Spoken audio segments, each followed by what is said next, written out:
Os 7 textos que os pastores mais odeiam na atualidade.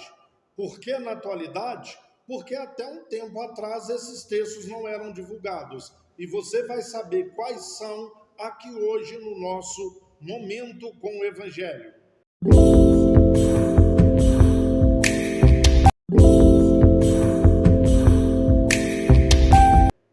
Muito bem, meu amado, minha amada.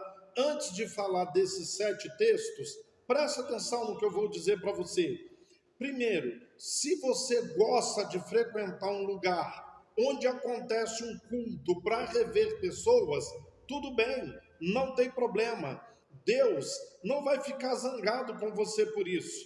Deus não é contra isso aí. Se você quer se batizar, se quer participar da ceia, se quer frequentar esse ambiente, Deus, Jesus não são contra você fazer essas coisas. O que nós precisamos é encontrar um lugar onde se fale o verdadeiro evangelho, para que você não fique doente, físico, emocional e psicologicamente.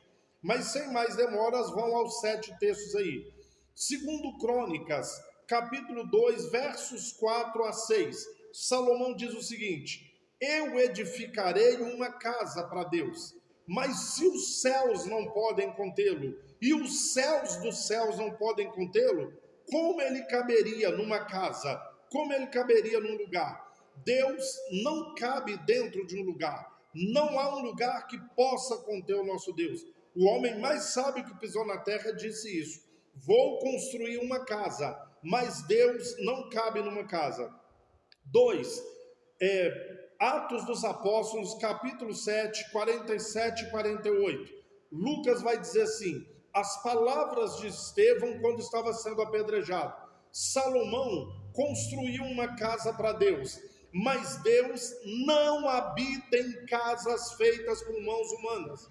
Texto da Bíblia: Deus não habita em casas feitas por mãos humanas.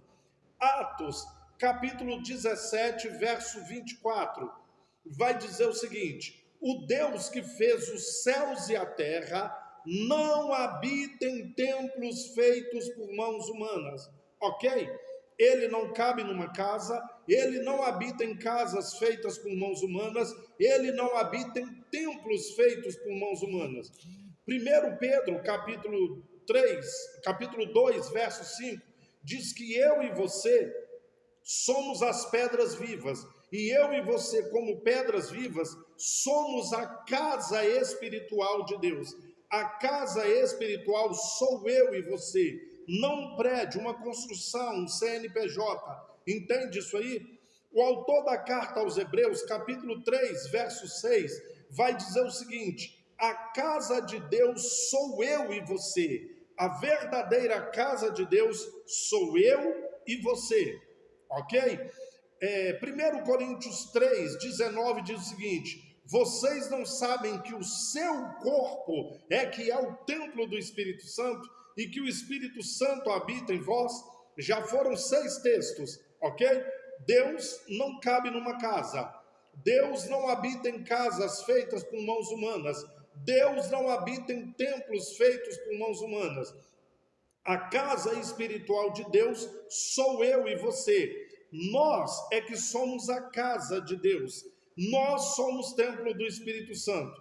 E para fechar, o 7º texto, quando a mulher samaritana viu que Jesus era um profeta, ela perguntou para ele: eu vejo que você é um profeta. Os judeus dizem que é lá no templo de Jerusalém o lugar que se deve adorar a Deus. Nós, os samaritanos, falamos que é aqui, nos montes de Samaria. Quem está certo? É no templo ou nos montes? Jesus assim: vem a hora e já chegou em que os verdadeiros adoradores adorarão ao Pai em espírito e verdade.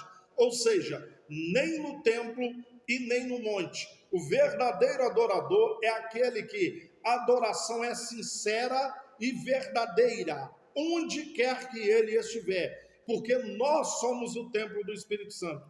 Volto a dizer, é errado frequentar algum lugar? Não, desde que esse lugar fale o verdadeiro evangelho.